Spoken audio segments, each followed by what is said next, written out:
بسم اللہ الرحمن الرحیم۔ اے لوگو، صحت وہ نعمت ہے جس کی قیمت بیماری آ کر بتاتی ہے۔ حکیم وہ نہیں جو مہنگی دوائیں بتائے، حکیم وہ ہے جو تیرے گھر کے کھانے سے علاج بتائے۔ سن بیٹا، دل کی تقویت کے لیے، اے فرزند، اگر تیرا دل کمزوری محسوس کرے تو آدھا کپ پانی میں 1 چمچ سیب کا سرکہ شامل کر کے پی لیا کر۔ تیرا دل پہاڑ کی طرح مضبوط ہوگا اور تھکن تیرے قریب نہ پھٹکے گی۔ بیٹھے ہوئے گلے کے لیے، اگر تیری آواز دب جائے تو ملٹھی کے چھوٹے ٹکڑے کو دانتوں تلے جگہ دے، تیرا گلا ریشم کی طرح نرم اور آواز نغمہ بن جائے گی۔ اے میرے لال، جب تیرے ہونٹ خشکی سے پھٹنے لگیں تو رات کو دیسی گھی کے چند قطرے ان پر مل لیا کر، تیری مسکان گلاب کی مانند کھل اٹھے گی۔ بیٹا، آنکھوں کے نور کو بچانے کے لیے سونف اور مصری کو ہم وزن پیس کر دودھ کے ساتھ لے، تیری آنکھیں چراغ کی مانند روشن ہو جائیں گی۔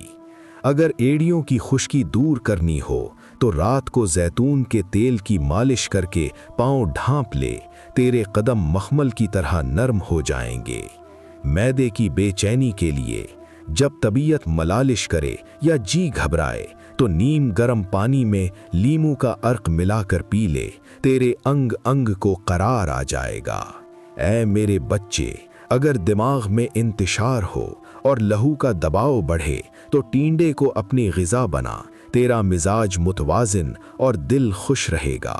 کمر کے درد اور طاقت کے لیے، جسمانی توانائی اور کمر کی مضبوطی کے لیے کھجور کا سہارا لے، یہ تجھے نقاہت کے اندھیروں سے نکال دے گی۔ ہڈیوں کی مضبوطی کے لیے، بچوں کی نشو نما اور ہڈیوں کی پختگی کے لیے سفید تل کھلا، یہ جسم کے ڈھانچے کو فولاد بنا دیتے ہیں۔ غصے کے علاج کے لیے، جب غصے کی آگ تجھے جلانے لگے تو لوکی کا استعمال کر، یہ تیرے مزاج کی تپش کو ٹھنڈک میں بدل دے گی۔ جلد کی خارش کے لیے، اگر پرانی خارش تجھے ستائے تو دیسی اجوائن کا تیل متاثرہ جگہ پر لگا، 3 دن میں تیری جلد کو سکون کا مژدہ ملے گا۔ دانتوں کی چمک کے لیے، دانتوں کو موتیوں جیسا بنانا ہو تو لونگ کے تیل سے مسواک کر، تیری ہنسی میں چمک پیدا ہوگی۔ خونی بواسیر کے لیے، اس تکلیف سے نجات کے لیے نیم کے پتوں والے پانی میں پاؤں رکھ کر بیٹھ، قدرت تیرے درد کو کھینچ لے گی۔ دمہ اور حافظے کے لیے، شہد میں دار چینی ملا کر چکھتا رہ، یہ تیرے سینے کو کھول دے گی اور تیرے حافظے کو جلا بخشے گی۔ سر کے درد کے لیے، جب درد سر تجھے بے حال کرے تو لیموں کی تراش پیشانی پر مل، بوجھ لمحوں میں ہلکا ہو جائے گا۔ ذہانت اور قبض کے لیے، نہار منہ بادام کھانے کی عادت ڈال، یہ تیرے دماغ کا چراغ جلائے گا اور پیٹ کے بوجھ کو ختم کرے گا۔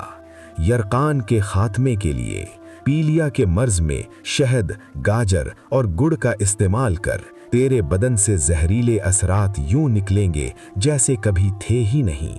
پیٹ کی چربی کے لیے، انار کے رس کو اپنا رفیق بنا لے، یہ تیرے پیٹ کے ابھار کو ختم کرے گا اور دل کا نگہبان بنے گا۔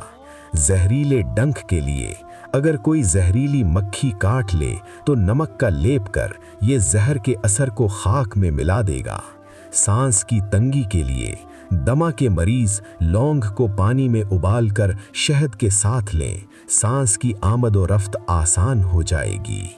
گرتے ہوئے بلڈ پریشر کے لیے، رات کی بھیگی ہوئی کشمش صبح کھا لیا کر، تیرے لہو کی گردش اعتدال پر آ جائے گی۔ بدہضمی کے دور کرنے کو، کالا نمک، اجوائن اور سونف کا سفوف گرم پانی سے لے، تیرا معدہ ہر بوجھ کو سہار لے گا۔ ٹونسلز کے لیے، گلے کی سوزش میں نمک کے غرارے اور ہلدی والے دودھ کو اپنا معمول بنا، شفا تیرا مقدر ہوگی۔ گردے کی پتھری کے لیے، گاجر، گنا اور اجوائن کا کثرت سے استعمال کر، پتھری ریت بن کر بہہ جائے گی۔